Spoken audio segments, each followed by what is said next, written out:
के तपाईको मन टुटेको छ? के तपाईको हृदय भाँचिएको छ?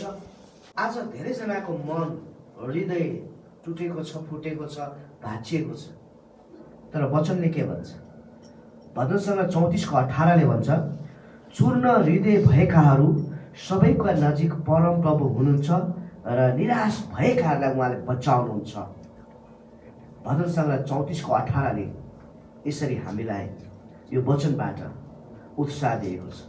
चूर्ण हृदय भएकाहरू, जतिजनाको हृदय टुटे फुटेको छ, निराश भएका छन्, उहाँलाई बचाउनका लागि परमप्रभु सधैँ नजिक हुनुहुन्छ। परमेश्वर टुटेको हृदय भएकाहरूको नजिक हुनुहुन्छ। बाइबलले हामीलाई धेरै व्यक्तिहरू प्रस्तुत गर्दछ जुन हरेक परिस्थितिको बावजुद पनि, टुटेको समयमा पनि प्रभुको नजिक रहन र उहाँको सेवा गर्न उनीहरू सफल भएका थिए। तिनीहरूको उदाहरणलाई हामीले अवश्य बाइबलमा हेर्नुपर्छ, पढ्नुपर्छ, त्योबाट हामीले केही सिक्नु पर्दछ। र तिनीहरूको उदाहरणले हामीलाई के सिकाउँछ भने परमेश्वरले टुटेको हृदयलाई निको पार्नुहुन्छ र हामीलाई हाम्रो टुटेको हृदय भए तापनि परमेश्वरले हामी प्रत्येकलाई प्रयोग गर्नुहुन्छ, प्रेरणा दिनुहुन्छ अनि आशिषित बनाउनुहुन्छ र सधैँ नजिक भएर हामीलाई उहाँले प्रेरणा दिनुहुन्छ, आशिष दिनुहुन्छ। के तपाईँ आज टुटेको हृदयलाई जोडेर पूर्ण गर्नको लागि या पुरा गर्नको लागि आतुर हुनुहुन्छ? आउनुहोस्, टुटेको हृदय या मनलाई निको पार्ने तरिका हामी हेरौँ। हामी एउटा उदाहरण, धेरै उदाहरणहरू छ बाइबलमा, तर हामीसँग समय कम छ। तसर्थ एउटा उदाहरण हामी हेरौँ, त्यो हो येशूको। अनि उत्पत्ति 37 अध्यायदेखि तपाईँले कमसेकम 41 अध्यायसम्म पुरै पढ्नुहोस् घरमा बसेर। त्यो सबै म पढ्न चाहन्न, त्यो सबै पढेर हामी अहिले भ्याउन सक्दैनौँ। तसर्थ तपाईँहरूले उत्पत्ति 37 अध्यायदेखि 41 अध्यायसम्म पुरै हेर्नुहोस् यो हप्तामा। अनि तपाईँले यो जुन मैले बाँडेको वचनलाई अझ राम्रोसँग बुझ्नुहुन्छ र अझ धेरै आशिष पाउनुहुन्छ। अनि योसेफको कुरा गर्दाखेरि उनी सपना देख्ने सपनादर्शी थिए। अनि आफ्नो रङ्गीन कोट अर्थात् त्यो रङ्गीन लबेदा, लामो लबेदाको लागि उनी गर्व गर्थे। मिस्र देशको प्रशासक हुनु, उनको बुट्टेदार लबेदा या कोट र मिस्र सरकार बीच धेरै हृदय विदारक क्षणहरू उनीसँग छन्। उत्पत्ति 37 अध्यायको 3 र 4 मा त्यो कुरा हामी पाउँछौँ। आफ्नो बुढेसकालका छोरा भएकाले इस्राएलले अरू छोरालाई भन्दा योसेफलाई बढी माया गर्थे। तिनले योसेफको निम्ति राम्रो बुट्टाहरू भएका एउटा लामो लबेदा बनाइदिए या लामो कोट बनाइदिए। उनले माया गरेको कारणले गर्दाखेरि बुट्टेदार कलरफुल रङ्गीन लबेदा बुवाले माया गरेर उनलाई सिलाइदिएका थिए, त्यो दिएका थिए र उनले धेरै माया गरेको कारणले गर्दाखेरि योसेफलाई उनले त्यो लबेदा दिएको कुरा हामी बाइबलमा पाउँछौँ। अब यति धेरै माया थियो अनि यति राम्रो, अरूभन्दा धेरै माया पाएका व्यक्ति अनि सबभन्दा राम्रो लुगा पनि लगाएका दाजुभाइहरूमध्ये उनी थिए। तपाईँ र मेरो जीवनमा पनि सुख हुन्छ, आनन्द आउँछ, सफलता पाउँछौँ, तर कहिलेकाहीँ परिस्थितिहरूले पल्टो फेरिदिन्छ। सुरुमा मन खुसी भइरहेको हुनसक्छ, तर एकाएक मन भाँचिएपछि, हरेक कुराले परिस्थितिले हामीलाई चाहिँ तनाव दिएपछि, एकपछि अर्को हुँदै हाम्रो मन भाँचियो भने त्यतिखेर के हामी प्रभुको नजिक भइरहन सक्छौँ? केटो हरेक परिस्थितिले, जुन परिस्थितिले हाम्रो मनलाई भाँचिदिन्छ, हाम्रो हृदयलाई टुक्रा टुक्रा पारिदिन्छ, के त्यो समयसम्म प्रभुको नजिक रहिरहन सक्छौँ हामी? के उहाँ नजिक हुनुहुन्छ भने आभास हामीले पाउन सक्छौँ? योसेफको यो जीवनीबाट हामी धेरै कुरा सिक्न गइरहेका छौँ। प्रियजनहरू, ध्यानसँग यो वचनलाई हामी सुनौँ कि परमेश्वरले आज यदि तपाईँको हृदय टुटेको छ, भाँचेको छ भने आज उहाँले तपाईँको हृदय र मनलाई पूर्ण बनाउनुहुनेछ। टुटेकोलाई सबै जोडेर उहाँले पुरा गर्नुहुनेछ। यो तपाईँ र मेरो लागि हो। अनि हामीले हेऱ्यौँ अब योसेफ यति खुसी थिए, उनले यति धेरै माया पाएका थिए, राम्रो लुगा पनि उनले लगाउन पाएका थिए। तर अब हेरौँ उनको हृदय, उनको मन कसरी टुक्रा टुक्रा टुक्रा टुक्रा हुनेछ। अनि त्यो टुक्रा टुक्रा टुक्रा उनको मन भए तापनि के उनी परमेश्वरको नजिक भएर जिए त? के त्यो टुक्रेको हृदय, त्यो टुक्रा टुक्रा भएको त्यो हृदयको त्यो योसेफसँग के परमेश्वर नजिक हुनुहुन्थ्यो त? यो प्रश्नसहित उहाँको उदाहरण हामी हेर्नेछौँ। सुरुमा हामी हेर्छौँ यो एउटा घटना थियो। अब उनको पहिलो हृदय टुक्रा भएको घटनालाई हामी हेरौँ। उनी चाहिँ दाजुहरूद्वारा, आफ्नै दाजुहरूद्वारा उनी खाल्टोमा हालिए भनेर बाइबलले बताएको छ। 37 को 23 र 24 म पढ्न चाहन्छु। यो अगाडि चाहिँ हामीले हेऱ्यौँ उनले दुश्मनी गर्थे भन्ने कुराहरू थियो, बढी माया पाएकोले। अनि 23 मा यसैले जब योसेफ आफ्नो दाजुहरू कहाँ आइपुगे तब तिनले लाएका राम्रा बुट्टाहरू भएको त्यो लामो लबेदा उनीहरूले फुकालेर खोसे। अनि तिनीहरूले तिनलाई समातेर एउटा गहिरो खाल्टोमा फालिदिए। त्यो पानी नभएको सुक्खा खाल्टो थियो। आफ्नै दाजुहरूले योसेफलाई खनिरहेको ठुलो गहिरो खाल्टोमा फालिदिए। प्रियजनहरू, कहिलेकाहीँ तपाईँले नसोचेको घटना घट्न सक्छ। तपाईँको धेरै माया गर्ने आफ्नै सोचेकोले तपाईँलाई खाल्टोमा हाल्न सक्छ। प्रियजनहरू, त्यो समयमा के गर्नु?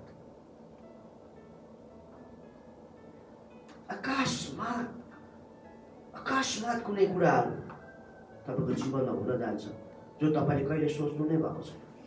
योसेफको जीवनमा त्यस्तै नै भयो। आफ्नै दाजुले कसरी खाल्टो मारे, उनलाई एक टुक्रा हृदय त्यहाँ जोडिएको छ योसेफको। दोस्रो घटना म फेरि तपाईँलाई भन्न चाहन्छु योसेफको जीवनमा। त्यो चाहिँ दाजुहरूद्वारा दासको रूपमा बेचिए। 37 को 28 पदमा पढ्न चाहन्छु।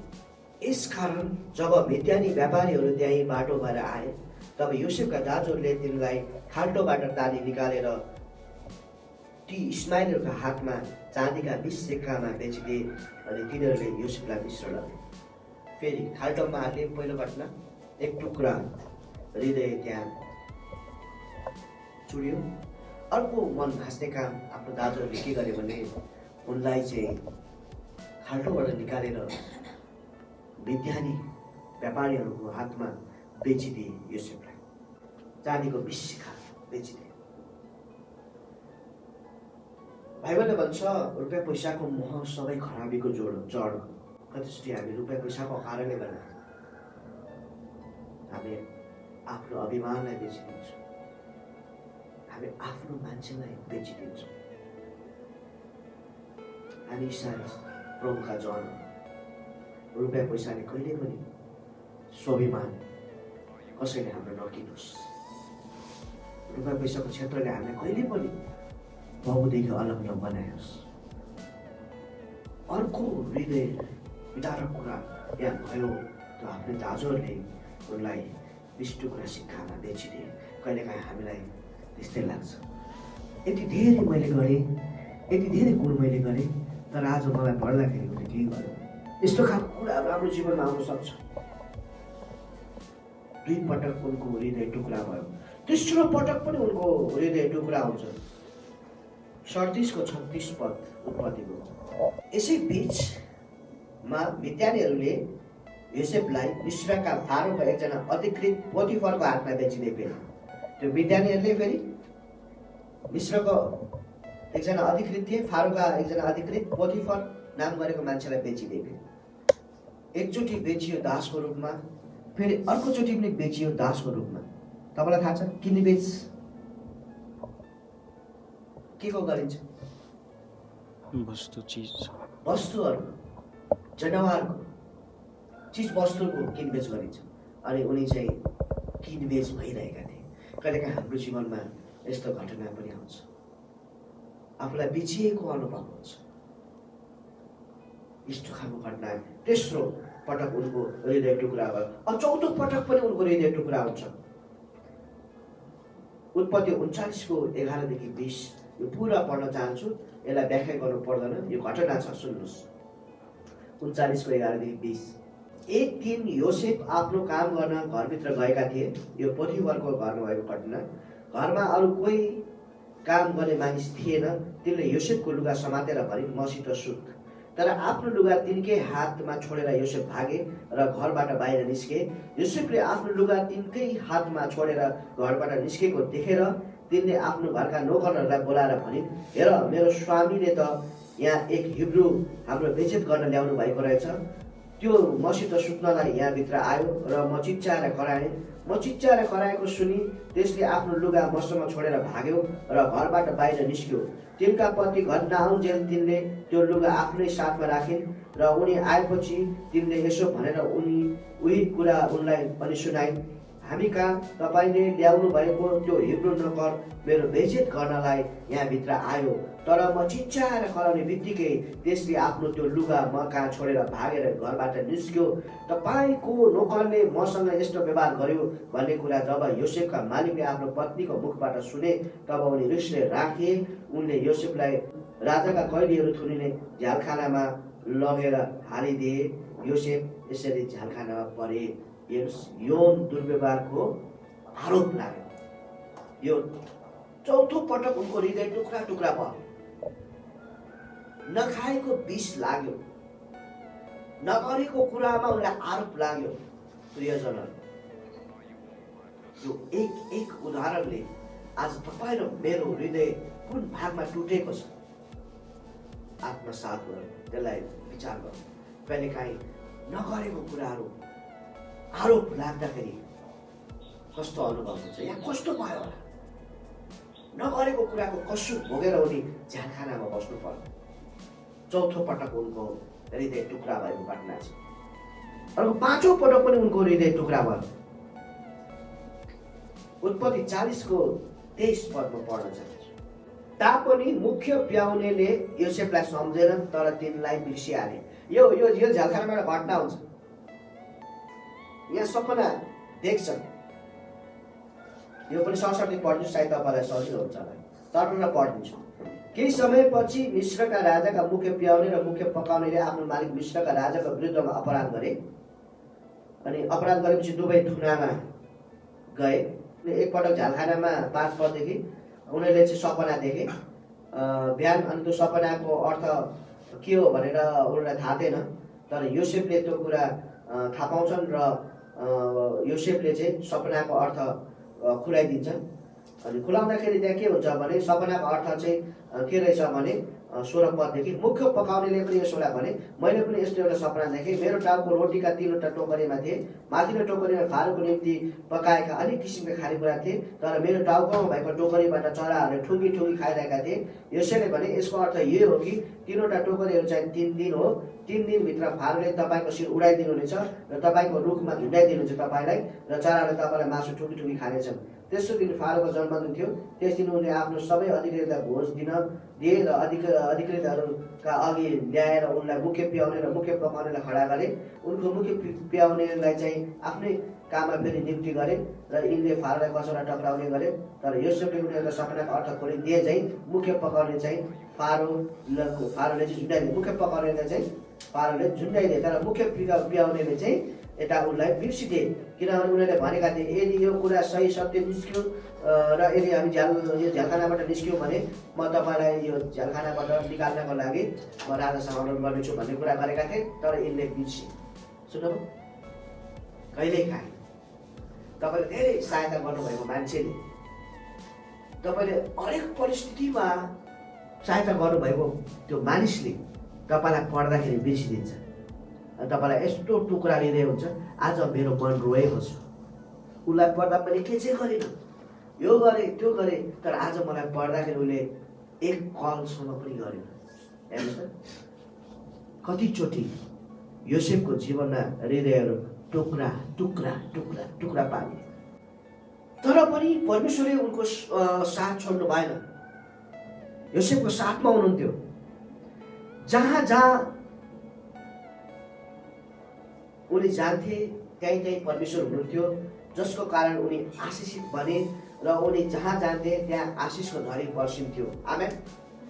तपाईँ र मेरो हृदय टुक्रा टुक्रा पार्ने कुराहरू परिस्थितिले पारोस् या ती मानिसहरूले पारुन् या आफ्ना आफन्तहरूले पारुन् या जसले सुकै पारुन्, तर परमेश्वर तपाईँ र मसँग हुनुपर्छ। यदि परमेश्वर तपाईँ र मसँग हुनु भएन भने हामी त्यो टुक्रेको हृदयलाई नै लिएर हिँडिरहनेछौँ। तर परमेश्वर तपाईँ र मसँग हुनुहुन्छ भने हामी जसुकै हृदय टुक्रा किन नहोस्, समस्याले किन हृदय टुक्रा नपारोस्, आर्थिक कुराले किन हामीलाई टुक्रा टुक्रा नपारोस्, व्यावहारिक कुराले किन हामीलाई टुक्रा टुक्रा नपारोस्, हामी जसुकै कुरामा पनि आशिषको झरी वर्षाउन परमेश्वर तपाईँको नजिक हुनुहुन्छ, तपाईँलाई साथ दिन तपाईँको नजिक हुनुहुन्छ। टुटेको हृदयमा परमेश्वरले कसरी आफ्नो नजिक आएर तपाईँलाई आशिष दिनुहुन्छ, किनभने योसेफको सफलता नै परमेश्वरको सामीप्यता थियो। आज तपाईँ र म टाढा भाग्ने होइन परमेश्वरसँग। त्यसैले मैले बारम्बार तपाईँलाई भन्दछु, जति समस्या आउँछ त्यति नै परमेश्वरको नजिक जानुहोस्, किनभने परमेश्वर तपाईँको नजिक जहिले पनि उहाँ आउनुहुन्छ। जति तपाईँलाई आपद आइरहेको छ त्यति तपाईँ प्रार्थना गर्नुहोस्, जति तपाईँलाई अल्छी लाग्छ त्यति तपाईँ वचनलाई पढ्नुहोस्, जति तपाईँलाई गाह्रो हुन्छ त्यति नै तपाईँ आराधना गर्नुहोस्, किनभने परमेश्वर त तपाईँसँग नजिकै हुनुहुन्छ, तर तपाईँ पनि उहाँको नजिक जानुहोस्, किनभने आशिषको झरी बर्सिने समय हो यो। उत्पत्ति 41को 37देखि म पढ्न चाहन्छु, चाहे 44सम्म पढ्छु होला। उनले चाहिँ त्यहाँनिर मिश्र देशमा अनिकालको कुराको विषयमा चाहिँ त्यहाँ सपनाको अर्थलाई खोलिदिन्छन्। अनि खोलिदिएपछि 7 वर्षको अनिकालको बारेमा उनले जब त्यो कुरा खोलिदिन्छन्, अनि यो सुझाव चाहिँ फारो र उनका सारा अधिकारीहरूलाई मन पर्यो। अनि फारोले उनीहरूलाई भने, यिनी जस्तो परमेश्वरको आत्मा भएको अन्य कुनै मानिस हामी पाउन सक्छौँ भनेर प्रश्न गरे। आज तपाईँको परिवारले, तपाईँको साथीभाइले, तपाईँको छरछिमेकले, समाजले, यो देशले भन्न सकोस् कि यिनी जस्तो परमेश्वरको आत्मा भएको अन्य कुनै मानिस हामी पाउन सक्छौँ भन्न सकौँ। आमेन। यस्तो भन्न सकौँ, त्यो खालको जीवन, त्यो खालको विश्वास, त्यो खालको अडान, त्यो खालको चाहिँ हामीले परमेश्वरसँगको नजिकपना ल्यायौँ भने अवश्य मानिसले भन्छ, यिनी जस्तो परमेश्वरको मानिस भएको, परमेश्वरको आत्मा भएको मानिस हामी पाउन सक्छौँ त। यो खालको मानिसहरूले हामीलाई पनि भन्न सक्नु। तब फारोले योसेफलाई भने, परमेश्वरले तिमीलाई सबै कुरा देखाइदिनु भएको छ र तिमी जस्तो चतुर र बुद्धिमान मानिस अरू कोही छैन। यसकारण मेरो महलको अख्तियार चलाउने तिमी नै भयो। तिम्रो आज्ञा अनुसार मेरो समस्त प्रजा चल्नेछ। केवल सिंहासनको सम्बन्धमा मात्र म तिमीभन्दा माथि हुनेछु। हेर्नुहोस् घटनाहरू, प्रियजनहरू, यिनको हृदय त टुक्रा टुक्रा मानिसहरूले, परिस्थितिले उनलाई टुक्रा, आफ्नै दाजुहरूले उनको हृदयलाई कति चोट पुऱ्याए, टुक्रा टुक्रा पारे। तर थाहा छ, जतिसुकै हृदय टुक्रा भए पनि उनी परमेश्वरको नजिक भएर जिए र परमेश्वर पनि उहाँको नजिक हुनुहुन्थ्यो, जसले गर्दा उहाँ जहाँ जहाँ जान्थे त्यहाँ त्यहाँ आशिषको झरी बर्सियो। र अन्तिममा हेर्नुहोस्, उनी चाहिँ हृदय टुक्रा भएर, उनी चाहिँ प्रभुदेखि टाढा भएर परमेश्वरको विरुद्धमा कुनै पनि काम गरेन। आज तपाईँ र मेरो हृदय जतिसुकै टुक्रा टुक्रा किन नहोस्, परमेश्वरको झन् नजिक भएर जिउनुपर्छ। तपाईँले सोच्नुहोस्, हृदय टुक्रिँदैछ भने तपाईँले सोच्नुहोस् परमेश्वर तपाईँको नजिक नजिक आउनुहुँदैछ, अनि तपाईँ पनि परमेश्वरको नजिक नजिक जानुहोस्। त्यसपछि हेर्नुहोस् त के भयो, उनको हेर्नुहोस् त के भयो, उनलाई के बनाइयो। मिश्रका राजाले योसेफलाई भने, समस्त प्रजा तिमीबाट चल्नेछ, सम्पूर्ण अख्तियार चाहिँ उनलाई दियो। मिश्रका राजा फारोले योसेफलाई दिए। आज हामीलाई पनि परमेश्वरले सम्पूर्ण अधिकार सहित जे जति हामीले पाउनु पर्ने आशिष, जहाँ हाम्रो अन्धकारको शक्तिले खोसेका ती आशिषहरू, अन्धकारका शक्तिले अल्मलाएका पाउन नसकेका ती आशिषहरू, बन्द भएका ती आशिषका झरीहरू अब परमेश्वरले तपाईँ र मेरो निम्ति खोल्नुहुनेछ। अब वर्षा हुने समय हो प्रियजनहरू, आशिषको झरी बर्सिने समय हो। त्यसैले परमेश्वरको नजिक भएर जिउनुहोस्। जसोसुकै परिस्थितिले हाम्रो हृदय किन टुक्रा नपारोस्, अझै नजिक भएर जिउने समय अब आएको छ। 44 पदमा पढ्न चाहन्छु। फारोले फेरि पनि योसेफलाई भने, म फारो हुँ, तर म यो भन्दछु कि तिम्रो इच्छा बाहेक अरू कुनै मानिसले मिश्र देशभरि केही गर्न पाउने छैन।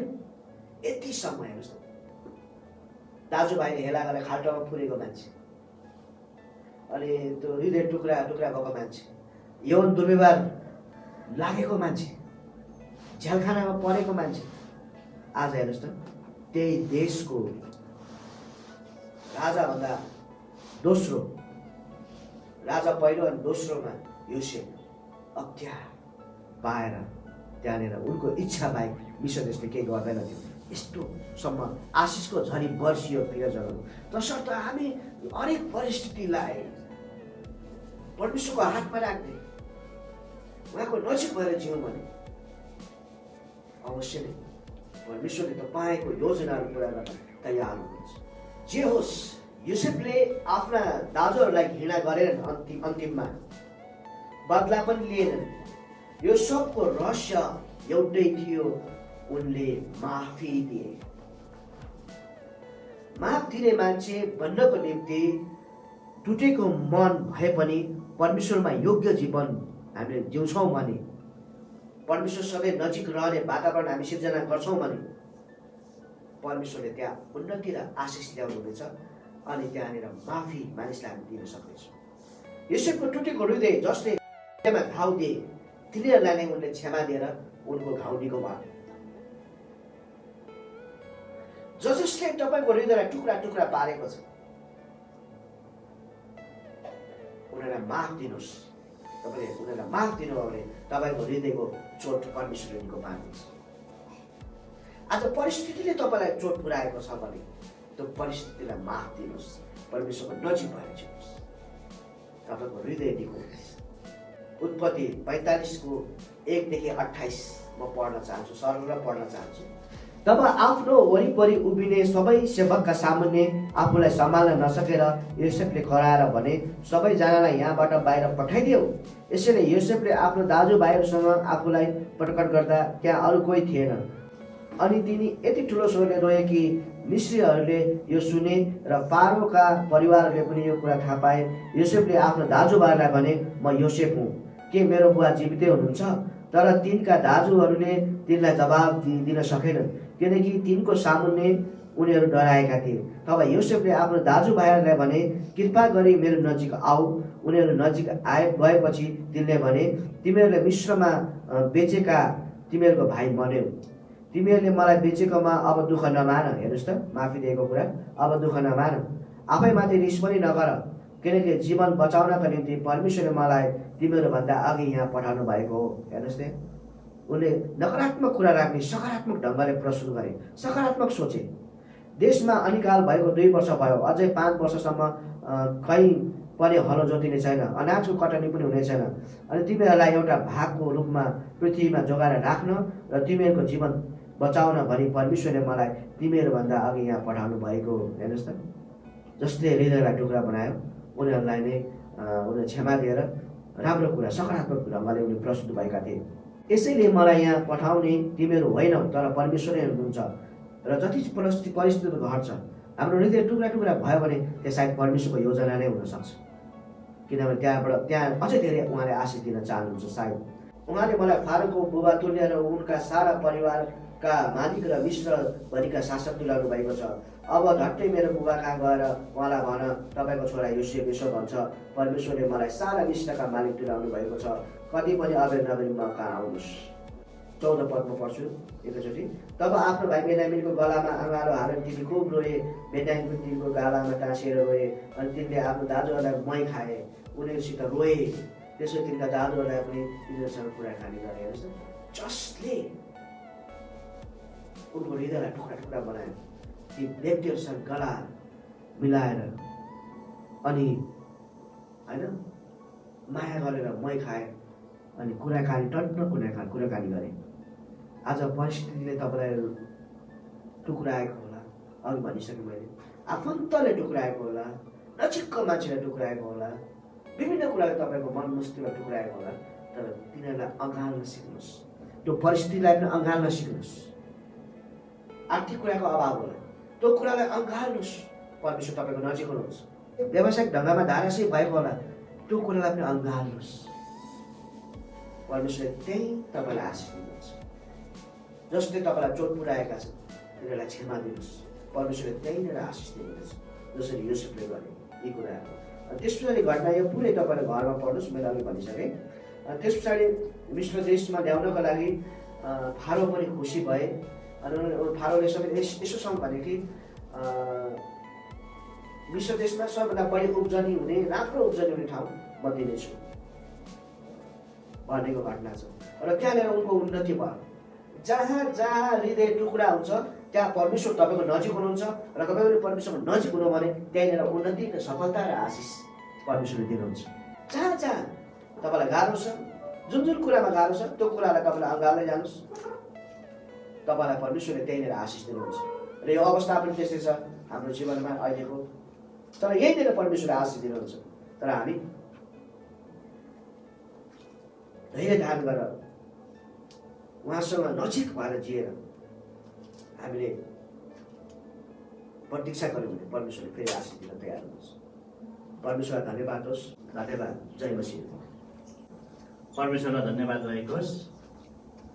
हामी जे भए पनि जसरी भए पनि परमेश्वरको वचन सुन्नलाई छोडेका छैनौँ र प्रभुको दासलाई पनि आशिष दिएको हुन्। र आज जुन वचन उहाँले ल्याउनु भएको छ र अहिलेको स्थितिमा हामी सबैको मन टुटेकै छ, केही न केही तरिकाले टुटेकै छ। युसुफको त आफ्नै दाजुभाइले उसको मनलाई टुटाइदिएको थियो। तर जसरी हामीले युसुफकोमा पढ्यौँ यो क्षमाशील हृदय चाहिँ हामीसँग हुनुपर्ने रहेछ। र त्यसको लागि युसुफलाई चाहिँ परमेश्वरले खाँदै खाँदै लानुभयो। यो मान्छेलाई यति योग्य बनाउनु थियो कि उसले मिश्र देशमा त होइन सारा संसारलाई बचाउनु परेको थियो। त्यही कारण युसुफलाई उहाँले चुन्नुभएको थियो। र युसुफले जे गरे, उसले जति नै दुःख कष्ट भोगे त्यसले गर्दा उसले अन्तमा गएर फलन भयो। र तपाईँलाई थाहा छ मिश्रबाट जाँदाखेरि जम्मा कतिजना थिए? 70 जना जस्तो थियो होला। तर जब उनीहरू मिश्रबाट निस्के त्यो त करिबन 30-40 लाख इस्राएलहरू निस्के। परमेश्वरको आशिष र योजना के हो भन्ने कुरा हामीले अहिले बुझ्नु जरुरी छ। र अहिलेको अवस्थामा हामी छौँ र हामीलाई कस्तो अप्ठ्यारो गाह्रो साह्रो परेको होला, तर तपाईँले धन्दा नमान्नुहोस्। जबसम्म परमेश्वर हाम्रो साथमा हुनुहुन्छ हामीलाई के हुने होला छैन। र आउँदा दिनहरूमा पनि हामी यसरी यो भर्चुअल मिटिङ सङ्गतिहरू गर्नेछौँ। र सङ्गति पाउनु भएन भने तपाईँ पिर नगर्नुहोस्। तपाईँसँग बाइबल छ र परमेश्वर तपाईँको हृदयमै बास गर्नुहुन्छ। तपाईँले प्रार्थना गर्नु र वचन पढ्न चाहिँ नछोड्नु। वैद्यमान परमेश्वर पिता, हामी तपाईँलाई धन्यवाद दिन्छौँ। साँच्चै नै प्रभु, हामी संसारका लागि त केही पनि थिएनौँ, अज्ञानी मूर्ख निर्धनहरू, र हामीसँग केही पनि थिएन। तर हामीले यस्ता परमेश्वरलाई पायौँ जससँग चाहिँ सबै कुरा छ। र प्रभु जसले हामीलाई सबै घडीमा सबै परिस्थितिमा र हरेक कुरामा तपाईँले डोर्याइराख्नुहुन्छ। हामीलाई कहिले पनि छोड्नु हुँदैन। हाम्रो रोग भोगसोग हरेक अवस्थामा तपाईँ हाम्रो साथमा हुनुहुन्छ। आज जसरी युसुफको विषयमा हामीले पढ्यौँ, साँच्चै नै उसको हृदय कति टुटेका थिए। ऊ कान्छा छोरा भएर रहेका थिए, उसका बाउका प्यारा थिए र प्रभु सबै दाजुभाइले उसको ईर्ष्या गर्थे र प्रभु उसलाई नराम्रो भन्थे। उसलाई प्रश्न तपाईँले तयार गर्दै हुन्थ्यो। स्वप्नदर्शी थिए र उसले सपनामा देखेका कुराहरू उसका बुवा दाजुभाइहरूलाई सुनाउँदाखेरि उसले गाली खान्थे। र प्रभु फेरि पनि त्यसरी नै उसका दाजुभाइले कपट गरेर उसलाई त्यसरी सुक्खा खाडलमा हालिदिए। त्यसपछि मिडियानीका हातमा बेचिदिए, पोतिपरका हातमा बेचिदिए। पोतिपरको श्रीमतीले प्रभुलाई फेरि पनि यौन दुर्व्यवहारका आरोपमा जेलमा हाले। र प्रभु फेरि पनि त्यस जेलबाट प्रभु तपाईँले कसरी छुटकारा दिनुभयो। र प्रभु फेरि पनि मिश्रमा एकदम ठुलो हाकिम तपाईँले बनाउनु भयो, राजाको मुनि। राजा भए पनि उसको आज्ञा बिना कसैले हातखुट्टा चलाउन नपाउनेसम्मको अधिकार तपाईँले दिनुभयो। यो सबै प्रभु तपाईँको अनुग्रह, तपाईँको दयाबाट मात्र प्रभु फेरि पनि सम्भव छ। किनभने मानिसको दृष्टिमा त बेचिएको मान्छे, पशु छोरा मान्छेको केही मोल हुँदैन। तर परमेश्वर तपाईँको सामु हामी अनमोल छौँ। हामीलाई तपाईँले अनुग्रह गर्नुहोस्। यो समस्याहरूमा यी दिनहरूमा तपाईँले हामीलाई विशेष रूपले सम्हाल्नुहोस्। किनभने धेरै मान्छेहरू यी दिनमा प्रभु फेरि पनि तपाईँदेखि टाढा भएका छन् र कतिका विश्वासहरू सेलाएर गएका छन्। तपाईँले अनुग्रह गर्नुहोस्। उहाँलाई जुन हामीले आत्मिक कुराहरू पुर्याउन सकेनौँ, तर प्रभु तपाईँले उनीहरूसँग बोल्नुहोस्। किनभने तपाईँ त उनीहरूसँगै हुनुहुन्छ। र आजको वचनको जग्गा नाम तपाईँले गरिदिनुहोस् भनेर प्रार्थना गर्छौँ। र यसरी हामी प्रार्थना गर्छौँ प्रभु। फेरि पनि अभिषेकका बुवा जति प्रभु तपाईँमा सुति गए, फेरि पनि यहाँ माया बहिनी हुनुहुन्छ, उहाँको परिवारलाई तपाईँले सान्त्वना दिनुहोस्। फेरि आउँदा दिनहरूका लागि जसरी तयार हुनुपर्छ तपाईँले सहायता गर्नुहोस् प्रभु। उसको हृदय जसरी टुटेको छ, मनोबल टुटेको छ, तपाईँले उठाउनुहोस् भनेर प्रार्थना गर्छु। यसरी नै हाम्रो बुमाया दिदीलाई पनि तपाईँको चङ्गाइ दिनुहोस्। यसरी नै हाम्रो परिवारजन मण्डलीमा रहेका विश्वासी घर परिवार जतिजना रोगी बिरामी छन् उनीहरूलाई प्रभु यीशु ख्रीष्टको नाममा हामी चङ्गाइ हुने आज्ञा गर्दछौँ। कामदामको खोजीमा छन्, कामदामको प्रबन्ध गर्नुहोस्। लकडाउनमा जति कामहरू छुटेका छन्, रुपियाँ पैसाहरू पाएका छैनन्, ती सबै कुरामा तपाईँले अनुग्रह गर्नुहोस्। कतिको घरबारहरू तिर्नुपर्ने होला, कतिको उयो गर्नुपर्ने होला, र कतिजना पढिरहेकाको पढाइहरू बिग्रिरहेको छ, तपाईँले अनुग्रह गर्नुहोस् प्रभु। अब यो प्रकोपलाई, यो महामारीलाई प्रभु यीशु ख्रीष्ट तपाईँले थामिदिनुहोस् र हामी अगाडि बढ्न सकौँ, तपाईँको सङ्गतिमा हामी आउन सकौँ र देश विकासको कुराहरू हुन सकेको छ। र देशमा पनि प्रभु साँच्चै नै ठुलो हलचल छ। देश आन्तरिक र बाह्य समस्याले प्रभु जक्रिएको छ र प्रभु जतिजनालाई तपाईँले देश चलाउने अधिकार दिनुभएको छ उनीहरूलाई ज्ञान बुद्धि दिनुहोस् र प्रभु यी सबै कुराहरू प्रभु तपाईँले अनुग्रह अनुसार र प्रभु उनीहरूको ज्ञान बुद्धिले होइन तर तपाईँको प्रेमले गर्दा यो सबै समस्याहरू टर्दै जानु सकेको होस् र उनीहरूको कारणले गर्दा देशमा अशान्ति गडबडी र नेपाली जनताले प्रभु दुःख नपाएको होस् भनेर हामी प्रार्थना गर्दछौँ। यात्रामा भएकालाई सुरक्षा दिनुहोस्। बर्खाको मौसम छ, जति बाटोघाटोहरू बिग्रेर गएछ बन्नलाई तपाईँले सहायता गर्नुहोस्। यो पहिरो बाढी पीडितहरूलाई प्रभु उचित राहतहरू मिल्नलाई तपाईँले सहायता गरिदिनुहोस् भनेर हामी प्रार्थना गर्दछौँ। र जतिजना प्रभु फेरि पनि सङ्गतिहरू सुन्न पाएका छैनन् उनीहरूको लागि हामी प्रार्थना गर्छौँ। जतिले सुने उनीहरूलाई पनि तपाईँले आशीष दिनुहोस्। र जति जवान सङ्गति पनि भए प्रभु फेरि पनि आउँदा दिनहरूमा तपाईँले जवानहरूलाई विशेष रूपले तपाईँले उठाउनुहोस्। र हाम्रो मण्डलीको लागि प्रभु कट्ने हाम्रा पास्टर अगुवाहरू जतिजना छन् प्रभु उनीहरूलाई पनि तपाईँले अनुग्रह गर्नुहोस्। पवित्र आत्माको ताजा अभिषेक सदैव तपाईँले दिनुहोस् र उनीहरूको आवश्यकतालाई तपाईँले पुरा गरिदिनुहोस् भनेर प्रार्थना गर्छु। र हप्ताभरि हामीले गर्नुपर्ने कामहरूमा तपाईँले आशिष दिनुहोस्। हाम्रो देशमा मात्रै सारा विश्वमा विद्यार्थीहरूको समस्यालाई तपाईँले समाधान गरिदिनुहोस् भन्ने प्रार्थना गर्छु। हप्ता गर्नुपर्ने काम विषयमा तपाईँले आशिष दिनुहोस्। परमेश्वर पिता तपाईँको प्रेम, प्रभु यीशु ख्रीष्ट तपाईँको अनुग्रह र पवित्र आत्मा तपाईँको सङ्गति र सहभागिता आजदेखि हामी सबैको साथमा रहन भन्ने मलाई बिन्ती गर्दै यो प्रार्थनालाई माग्दछु प्रभु यीशु ख्रीष्टको नाममा पिता सुन्नुहोस् अनि ग्रहण गर्नुहोस्। आमीन। सबैलाई जय मसीह।